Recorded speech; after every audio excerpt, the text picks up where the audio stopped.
Hello मेरे दोस्तों, मैं राहुल और स्वागत है आप लोगों का आपके अपने यूट्यूब चैनल आर के सेंटर पे। दोस्तों, आज के वीडियो में आपको हिस्ट्री का एक ऐसा इंपॉर्टेंट क्वेश्चन बताया जाने वाला है जो कि आपके हर एग्जामिनेशन के लिए इंपॉर्टेंस रहेगा। ठीक है, तो चलिए देखते हैं कि क्या क्वेश्चन है और ये क्वेश्चन जो है इतना इंपॉर्टेंट क्यों है, ये हर एक एग्जामिनेशन में क्वेश्चन क्यों आता है, चाहे वो सेमेस्टर 1 से लेकर के सेमेस्टर 6 क्यों ना हो, चाहे वो 10 से लेकर के 12 क्यों ना हो, हर एक एग्जामिनेशन में ये क्वेश्चन नेसेसरी रूप से पूछा जाता है। तो चलिए जानते हैं कि क्या क्वेश्चन है और क्या इसका आंसर होगा। ठीक है, देखिए क्वेश्चन की बात करें तो क्वेश्चन आपका इस प्रकार से रहेगा दोस्तों कि प्रथम अफीम युद्ध के कारण और परिणामों का वर्णन करें कि प्रथम अफीम युद्ध के क्या क्या कारण थे और प्रथम अफीम युद्ध जब हुआ था तो उसके क्या क्या परिणाम हुए, है ना।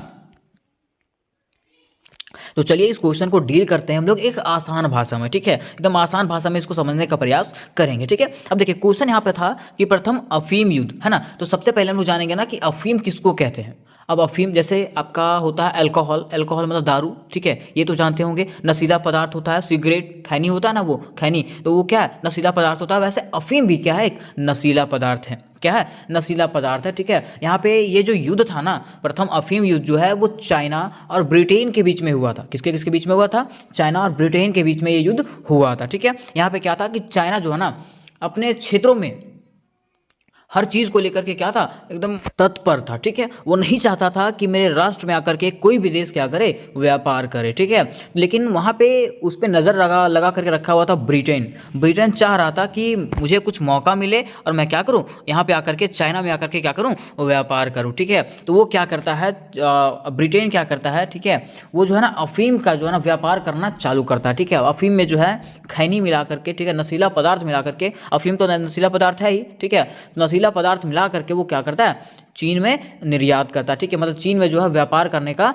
सोचता है। ठीक है, लेकिन चाइना भी क्या है, उससे कम नहीं है। चाइना भी बोल दिया था, ठीक है, कि अगर आपको व्यापार करना है तो आप बस व्यापार के सीजन में ही यहाँ पे आ सकते हैं। ठीक है, जैसे मान लिया ग्रीष्म ऋतु होता है, गर्मी ऋतु होता है, ठंडा ऋतु होता है। ठीक है, तो आपको एक ऋतु में आना है और यहाँ से व्यापार करके चला जाना, मतलब हमेशा के लिए यहाँ पे रहना आपको नहीं है। ठीक है, अब यहाँ ब्रिटेन वासियों को क्या मिला, मौका मिला। ठीक है, वे लोग क्या किए, चीन में आए। ठीक है, चाइना में आए। चाइना में आने के बाद उन लोगों ने क्या किया, अफीम को जो है ना लोगों में बांटना शुरू किया, फ्री में बांटना शुरू किया। ठीक है, अब जब देखो, जब फ्री में बांटना चालू किया तो लोग उसके आदी होने लगे। ठीक है, लेने लगे लोग। ठीक है, ताकि फ्री का चीज़ कोई छोड़ता नहीं है। ठीक है, जब फ्री में ये चीज़ मिलने लगे तो वो लोग धीरे धीरे क्या हो गए, इसके आदी हो गए, मतलब हमेशा के लिए अफीम को अपना लिए। ठीक है, ये चीज़ चाइना को पसंद नहीं आया। ठीक है, और धीरे धीरे आगे आगे बढ़ते बढ़ते क्या किया, चाइना ने इस पर रोक लगा दिया। ठीक है, जब चाइना ने इस पर रोक लगाया तो इसी कारण से चाइना और ब्रिटेन के बीच में ये युद्ध हुआ। ठीक है, इसी को हम लोग प्रथम अफीम युद्ध के नाम से जानते हैं। ठीक है, ये तो आपका शॉर्ट हो गया कि इस प्रकार से ऐसे ऐसे हुआ था। ठीक है, अब लोग इसको विस्तार से जानेंगे करके। देखिए आंसर लिखेंगे, सबसे पहले इसका परिचय लिखेंगे कि हुआ क्या था आखिर। ठीक है, तो देखिए बताया गया है कि प्रथम अफीम युद्ध ब्रिटेन द्वारा चीन पर किया गया सर्वप्रथम आक्रमणकारी युद्ध था। ठीक है, मतलब प्रथम विश्व अफीम युद्ध की अगर बात करें तो ये जो युद्ध था ना ब्रिटेन द्वारा चीन पर किया गया ऐसा आक्रमणकारी युद्ध था। ठीक है, जो सबसे पहले किया गया था, मतलब सर्वप्रथम किया गया था ये। ठीक है, इस युद्ध की शुरुआत 1840 ईस्वी में हुई थी और यह जो युद्ध था वो 2 सालों तक चला था। ठीक है, ये जो युद्ध था 1840 में स्टार्ट हुआ था और 1842 ईस्वी में इसका अंत हुआ था, मीन्स 2 सालों तक ये युद्ध चला था। यह युद्ध की बात करें तो यह युद्ध चीन और ब्रिटेन के बीच में चल रहे गहरे विवादों के कारण हुआ था। अब गहरा विवाद क्या था, ये विवाद आपको बताया गया था। ये विवाद क्या था, अफीम को लेकर के यहाँ पे विवाद था। हुआ यूँ था कि ब्रिटेन ने बड़ी मात्रा में अफीम का निर्यात चीन को किया था। ठीक है, हुआ क्या था कि ब्रिटेन ने क्या किया था, बड़ी मात्रा में अफीम का निर्यात चीन को किया था, जिससे वहाँ के निवासियों पर इसका बुरा प्रभाव पड़ा था। वहाँ के निवासी लोग क्या हो गए थे, इसके आदी हो गए थे। किसके, अफीम के, क्योंकि अफीम क्या था, एक नशीला पदार्थ था, है ना। आगे बताया गया है युद्ध में ब्रिटेन की सेना के दबाव के आगे छिंग राजवंश की सरकार को ब्रिटेन से नानचिंग संधि करनी पड़ी। ठीक है, यहाँ पे क्या हुआ कि जब युद्ध हुआ तो एक तरफ ब्रिटेन की सेना और एक तरफ चाइना की सेना। ठीक है, तो यहाँ पे चाइना की सेना जो है ना क्या हो गई, कमजोर पड़ गई। ठीक है, और यहाँ पे ब्रिटेन के सेना के नीचे वो जो दब के रह गई। ठीक है, जिसके फलस्वरूप चीन एक अर्थ उपनिवेशिक देश बन गया। ठीक है, जिसके कारण क्या हुआ, चीन वहाँ पे हार गया था, ब्रिटेन से हार गया और वो क्या बन गया, उपनिवेश बन गया। उपनिवेश मतलब समझते हैं, गुलाम बन गया, किसका, ब्रिटेन का। ठीक है, अब ब्रिटेन चाहता भी यही था, वो सबसे पहले क्या करता है, कहीं घुसने का प्रयास करता है कि कोई देश में को मौका मिले। ठीक है, अब मौका मिलने पे वो चौका मार देता है तुरंत। ठीक है, मीन्स वहाँ पे क्या करता है, वो घुस जाता है, पूरा उसको उपनिवेश बना लेता है अपना। अब देखिए यहाँ पे परिचय के तौर पे हम लोगों ने क्या किया, इसके शॉर्ट स्टोरी को जान लिया कि क्यों आखिर प्रथम अफीम युद्ध हुआ था ब्रिटेन और चाइना के बीच में, ठीक है। अब क्या करते हैं, इसके कारण को जानते हैं, एक एक करके हम लोग डिटेल से इसके कारण को समझते हैं कि क्या कारण था, एक एक करके पॉइंट बाय पॉइंट हम लोग समझेंगे, ठीक है। देखिए, अगर प्रथम अफीम युद्ध के कारणों की बात करें तो उसके कारण जो है निम्नलिखित है। ये जो युद्ध था वो 1840 से लेकर के 42 तक चला था, ठीक है। देखिए, इसका प्रथम कारण जो था वो क्योतो की प्रथा था। ये कौन सा प्रथा है, तो ये एक ऐसा प्रथा था ना जिसमें चाइना के द्वारा एक कुछ कानून बनाए गए थे, कुछ नियम बनाए गए थे कि जो व्यापारी आएंगे वो हमारे नीचे रहेंगे, ठीक है। मीन्स हमारा आदर करेंगे, हमारा सम्मान करेंगे, ठीक है। और वो सम्मान जो था ना उन लोगों को अपमानजनक लगता था। अब क्या सम्मान था, देखिए यहाँ पे बताया गया है, इस प्रथा के अनुसार विदेशी व्यापारियों को चीनी सम्राट के प्रति अपने भक्ति प्रकट करनी होती थी। मतलब ऐसा बताया गया था ना, इस प्रथा के अनुसार से ये बताया गया था कि विदेशी व्यापारी जो थे ना उन लोगों को चाइना के सम्राटों को भगवान मानना था, ठीक है। उन लोगों को भक्ति करना था उन लोगों का, ठीक है। उन्हें चीनी सम्राट के सामने झुककर 9 बार प्रणाम करना होता था, ठीक है। मतलब ये बताया गया है कि जो विदेशी व्यापारी होते थे अगर वो चाइना में व्यापार करने आते हैं तो उन लोगों को क्या करना पड़ेगा, चाइना के सम्राट को, मतलब चीन के सम्राट को झुक करके 9 बार प्रणाम करना होता था, ठीक है। जो उन लोगों को क्या लगता था, अपमानजनक लगता था, बेइज्जती लगता था कि हम लोग को बेइज्जती हो रहा है यहाँ पे, ठीक है। यह प्रथा ब्रिटिश व्यापारियों, ईसाई प्रचारक के लिए अपमानजनक था, ठीक है। उनके लिए ब्रिटिश सम्राट और पॉप के अलावा कोई सर्वोपरि नहीं था। और देखिए, मान लीजिए अगर आप कहीं जाते हैं, ठीक है, आप कहीं जाते हैं और अगर आपको झुका करके प्रणाम किया जाता, बोला जाता है, जबरदस्ती बोला जाता है कि आपको प्रणाम करना है, ठीक है, तो आपको बेइज्जती लगेगा, है ना। तो वैसे यहाँ पे था कि जो व्यापारी जो आते थे बाहरी देश से उन लोगों को क्या करना पड़ता था, चीनी सम्राटों को क्या करना पड़ता था, प्रणाम करना पड़ता था 9 बार झुक करके, ठीक है। तो इससे उन लोगों को क्या लगता था, ये बेइज्जती फील होता था कि हम लोगों को बेइज्जती करवाया जा रहा है, ठीक है। और उन लोग जो है ना बस अपने सम्राट को क्या मानते थे, सर्वोपरि मानते थे, इसलिए वो लोग किसी और के सामने झुकना नहीं चाहते थे, ठीक है। अतः इस प्रथा के कारण ईसाई धर्म प्रचारकों को और व्यापारियों के मान सम्मान को ठेस पहुंचती थी। मतलब इसके कारण क्या हुआ कि वहाँ जितने भी ईसाई धर्म प्रचारक थे और व्यापारी थे उनके धर्म को, उनके मान सम्मान को क्या हुआ, ठेस पहुंचा, ठीक है। ठेस पहुंचने के बाद क्या किया, उन लोगों ने इसका विरोध जताया। अतः अंग्रेज इस प्रथा को समाप्त करना चाहते थे। इस प्रथा को समाप्त करना तब तक संभव नहीं था जब तक चीन पर ब्रिटिश की हुकूमत प्रभाव ना स्थापित हो जाते, ठीक है। मतलब ये बताया गया था कि अंग्रेज जो थे ना वहाँ पे जब व्यापार करने के लिए गए थे तो वो चाह रहे थे कि यह प्रथा को कैसे ना कैसे करके समाप्त किया जाए, ठीक है। लेकिन यह प्रथा ऐसे समाप्त होने वाला नहीं था जब तक ब्रिटेन जो है चाइना के ऊपर अपना अधिकार नहीं करता है, तब तक ये प्रथा समाप्त होने वाली नहीं थी। तो वही बताया गया था कि ब्रिटेन जब तक चाइना को अपने कब्जे में नहीं लेता है तब तक ये प्रथा समाप्त होने वाली नहीं थी, ठीक है। और यही प्रथा था कि दोनों के बीच में युद्ध हुआ। अब देखिए, इसके अगला पॉइंट में हम लोग लिखेंगे पॉइंट नंबर 2 में कि अंग्रेजों की सौरसता प्राप्त करने की इच्छा। मतलब अंग्रेज चाह रहे थे ना कि हम लोग क्या करें, चाइना में आकर के हम लोग को वो सम्मान दर्जा मिले, ठीक है, जो यहाँ के लोगों को मिलता है वैसा दर्जा हम लोगों को भी मिले। क्योंकि उन लोगों का कारण क्या था यहाँ पे आने का, उन लोगों का बस यही कारण था कि हम लोग कुछ दिन यहाँ पे रहें, ठीक है। कुछ दिन रहने के बाद धीरे धीरे क्या करें, चाइना पे कब्जा कर लें, ठीक है। तो अंग्रेज चाह रहे थे ना कि हम लोगों को क्या मिले, बराबर का दर्जा मिले जो यहाँ के लोगों को मिलता है। देखिए, बताया गया है कि अंग्रेज व्यापारी बड़े महत्वाकांक्षी थे। वे ना केवल अपने व्यापार का ही विस्तार करना चाहते थे बल्कि वे अपने अन्य यूरोपीय व्यापारियों पर भी अपना सर्वोच्चता स्थापित करने में भी लगे हुए थे, ठीक है। वे चाह रहे थे कि जितने भी यूरोपीय व्यापारी है सब पे क्या हो, उसका अधिकार हो, ठीक है।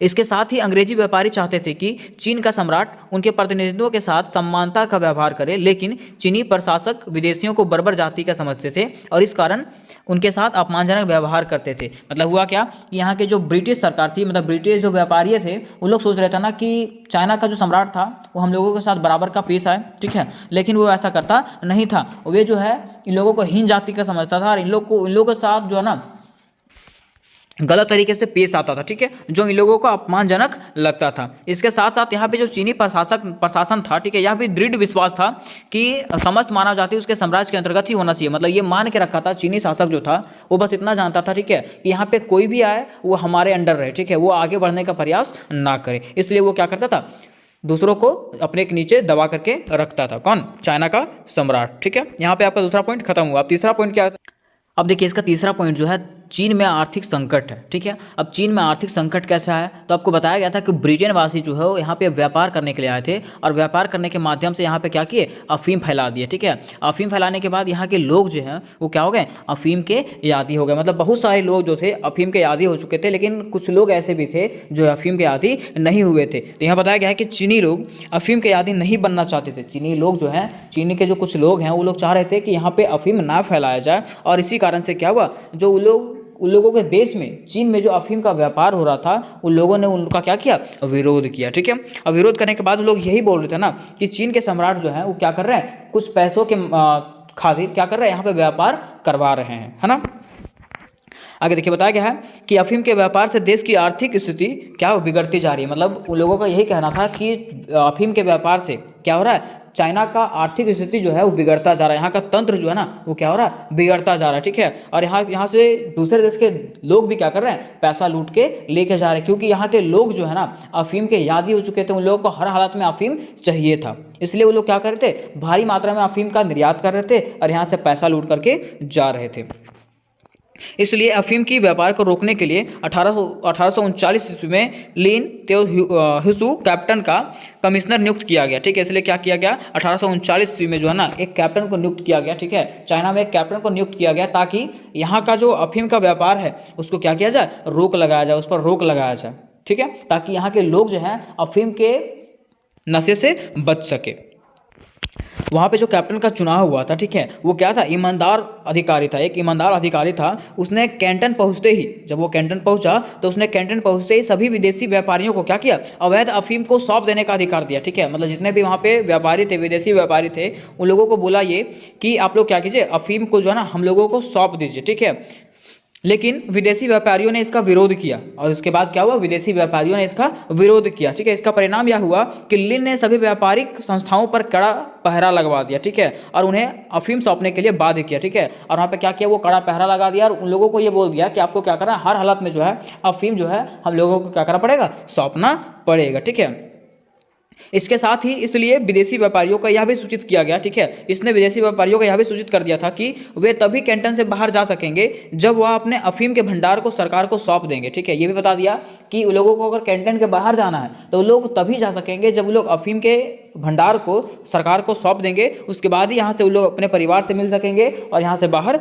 जा सकेंगे। ठीक है, अथवा अंग्रेज व्यापारियों को विवश होकर इसकी इच्छा अनुसार से कार्य करना पड़ा। ठीक है, उसके बाद क्या हुआ कि अंग्रेजी सरकार जो थे, ठीक है, अंग्रेज व्यापारी जो थे, इन लोगों के आगे विवश होना पड़ा उन लोगों को। ठीक है, चाइना के सरकार के आगे इन लोगों को विवश होना पड़ा और अपना जो भंडार था वो अफीम का उन लोगों को सौंपना पड़ा। ठीक है, लेकिन इस कार्रवाई से क्या हुआ कि अंग्रेजों और चीनियों के मध्य में क्या हुआ, युद्ध की संभावनाएं बढ़ गई, और यही कारण था कि इन दोनों के बीच में प्रथम अफीम युद्ध हुआ था। ठीक है,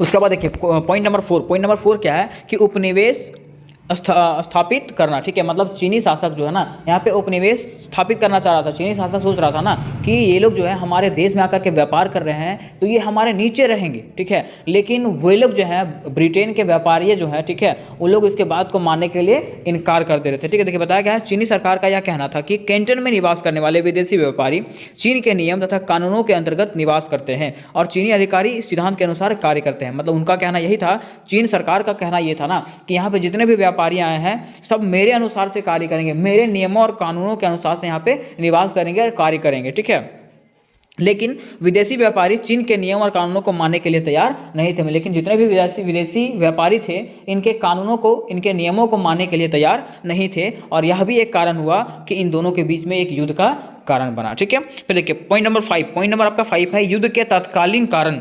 अब युद्ध के तत्कालीन कारण क्या हुआ कि युद्ध क्यों हो गया। ठीक है, तो युद्ध होने का कारण यही था कि अफीम के अवैध व्यापार को समाप्त करने के उद्देश्य से कमिश्नर लिन की कठोर कार्रवाई से असंतुष्ट होकर के अंग्रेजी व्यापारी वर्ग अपने सरकार पर चीन के शक्ति प्रदर्शन और युद्ध के लिए दबाव डाल रहा था। मतलब हुआ क्या कि जब यहाँ पे अफीम का अवैध व्यापार हो रहा था तो उसके खिलाफ क्या किया था, लिन जो था, कमिश्नर लिन जो था, कठोर कार्रवाई कर रहा था, और इसके खिलाफ वहाँ के जो लोग थे, अंग्रेजी व्यापारी थे, इससे असंतुष्ट होकर के क्या किए, अपने सरकार को इसके खिलाफ विरोध करने के लिए बोले, इसके खिलाफ एक्शन लेने के लिए बोले। ठीक है, कि आप क्या कीजिए, शक्ति प्रदर्शन कीजिए। ठीक है, और वहाँ पे दुर्भाग्यवश से क्या हो गया, तो इसी समय 7 जुलाई 1840 को चीनी और अंग्रेजी नागरिकों में संघर्ष हो गया। ठीक है, हुआ क्या कि 7 जुलाई 1840 ईस्वी में चीन और अंग्रेजी नागरिकों के बीच में क्या हो गया, संघर्ष हो गया, मतलब लड़ाई हो गया। ठीक है, जिसमें से एक चीनी नाविक की मृत्यु हो गई, जिसमें से क्या हुआ, एक चीनी नाविक का मृत्यु हो गया, और यही मृत्यु का कारण था कि इन दोनों के बीच में युद्ध स्टार्ट हो गया। ठीक है, देखिए यहाँ तक हम लोगों ने प्रथम अफीम युद्ध के कारणों को समझ चुके थे। ठीक है, अब हम लोग समझेंगे कि प्रथम अफीम युद्ध जो हुआ था उसके क्या क्या परिणाम थे। काहे कि युद्ध जब होता है ना तो उसका कोई ना कोई परिणाम जरूर निकलता है। ठीक है, तो आखिर प्रथम युद्ध अफीम युद्ध जो हुआ था उसके क्या क्या परिणाम निकले, तो अगर इसके परिणाम की बात करें, सबसे पहला परिणाम क्या हुआ था कि ये युद्ध में जो है ना चाइना का हार हुआ था। ठीक है, इसके बाद एक और अफीम युद्ध हुआ था जिसमें भी चाइना का हार हुआ था। ठीक है, और जब चाइना का हार हुआ, इसका कहने का मतलब है कि चाइना को क्या हुआ, हानि ही हानि हुआ होगा। ठीक है, देखिए बताया गया है कि प्रथम अफीम युद्ध नानकिंग की संधि के साथ ही समाप्त हुआ। प्रथम अफीम युद्ध जो था ना वो नानकिंग के संधि के साथ में समाप्त हुआ था। ठीक है, इसके परिणाम महत्वपूर्ण थे, और इसके जो परिणाम थे वो बहुत ज़्यादा महत्वपूर्ण थे। महत्वपूर्ण क्या थे, तो यह संधि चीन के लिए एक कड़वे विष के समान थी। यह जो संधि हुआ था ना वो चीन के लिए क्या था, एक जहर के समान था। जहर के समान था मतलब इसके लिए हमेशा मतलब गलत ही इसमें बताया गया था, चाइना के लिए गलत ही बताया गया था। ठीक है, नानकिन की संधि के निम्नलिखित परिणाम निकले। नानकिन का जो संधि हुआ था उसमें निम्नलिखित परिणाम निकला था। परिणाम अब देखिए यहाँ पे प्रथम अफीम युद्ध में जो परिणाम निकले थे, ठीक है, उसमें से पहला परिणाम है आपका ब्रिटेन को लाभ। उसमें से क्या हुआ था, ब्रिटेन को इसमें से लाभ हुआ था। ये जो युद्ध हुआ था उसमें से ब्रिटेन को लाभ हुआ था। ठीक है, लाभ कैसे हुआ, यहाँ पे जो नानकिन की संधि हुई थी उसके तहत में ब्रिटेन को बहुत ज़्यादा लाभ हुआ। लाभ क्या हुआ कि चाइना यहाँ पे सोच रहा था कि ब्रिटेन यहाँ पे आएगा और क्या करेगा, अपने सत्ता को स्थापित कर लेगा। ठीक है, और हुआ भी ऐसा ही है ना।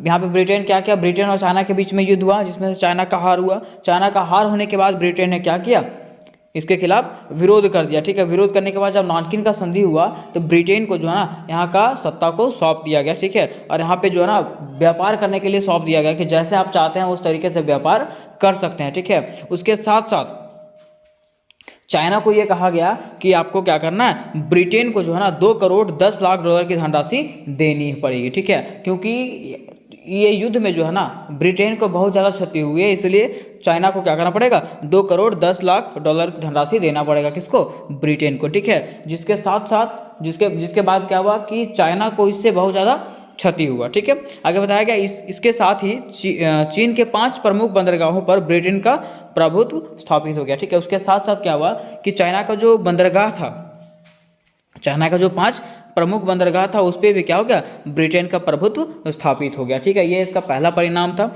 अब देखिए इसका दूसरा परिणाम क्या है, इसका दूसरा परिणाम है कि चीन में साम्राज्यवाद। अब चीन में साम्राज्यवाद कहने का मतलब है कि चीन में साम्राज्यवाद फैल गया। अब कैसे फैल गया, तो देखिए जब लोगों को लगने लगा, विदेशी देशों को लगने लगा ना कि चीन जो है वो कमज़ोर हो गया है। ठीक है, हम क्या कर सकते हैं, यहाँ पे जाकर के इसको उपनिवेश बना सकते हैं। तो दूसरे देश जो है ना चीन में आकर के घुसने लगे। ठीक है, जहाँ पे घुसने लगे और यहाँ पे क्या सोच रहे थे कि यहाँ पे आकर के व्यापार स्थापित करेंगे और चाइना को अपने कब्जे में कर लेंगे। ठीक है, और वैसा ही वो लोग किए। बताया गया है नानकिन संधि से प्रभावित होकर के फ्रांस, अमेरिका, बेल्जियम, पोलैंड, पुर्तगाल जैसे देश भी चाइना में अपना प्रभाव बढ़ाने की कोशिश करने लगे। ठीक है, ये सब भी देश क्या किए, चाइना में घुस गए। ठीक है, और यहाँ पे अपने प्रभाव को बढ़ाने का कोशिश करने लगे। ठीक है, उन्होंने बहुतों से संधियों के द्वारा चीन में अपने प्रभुत्व स्थापित किया। ठीक है, और उन लोगों ने क्या किया, यहाँ पे आने के बाद चाइना में क्या किया, अपना प्रभुत्व को स्थापित किया। इस प्रकार चीन में बहुत सारे विदेशियों का अड्डा बन गया। ठीक है, इसलिए इस प्रकार क्या हुआ कि चीन में जो है ना विदेशी देशों का क्या हो गया, अड्डा बन गया। मतलब यहाँ पे विदेशी देश आकर के ठहर चुके थे। ठीक है, इसके साथ ही चीन का आर्थिक शोषण शुरू हो गया। ठीक है, इसके बाद चीन का द्वार साम्राज्यवादी शक्तियों के लिए खुल गया और यह एक अंतर्राष्ट्रीय उपनिवेश बन गया। ठीक है, मतलब यहाँ पे क्या हुआ कि इसके साथ साथ में क्या हुआ कि यहाँ पे जितने भी देश थे, जितने भी विदेशी देश थे, वो धीरे धीरे कहाँ आने लगे, चाइना आने लगे। और चाइना को जो है धीरे धीरे चाइना का जो राष्ट्र है, जो देश था, उसको धीरे धीरे क्या करने लगे, अपने कब्जे में करने लगे। और इस प्रकार जो है चाइना जो है वो क्या बन गया, अंतर्राष्ट्रीय उपनिवेश बन गया। ठीक है, मतलब सभी देशों का ये गुलाम बन गया। ठीक है, तो यही हुआ था प्रथम अफीम युद्ध का परिणाम। तो उम्मीद करते हैं कि ये वीडियो जो है आप लोगों को समझ में आया होगा, ये क्वेश्चन आपको समझ में आ गया होगा। तो मिलता है नेक्स्ट वीडियो में, तब तक के लिए जय हिंद, जय भारत।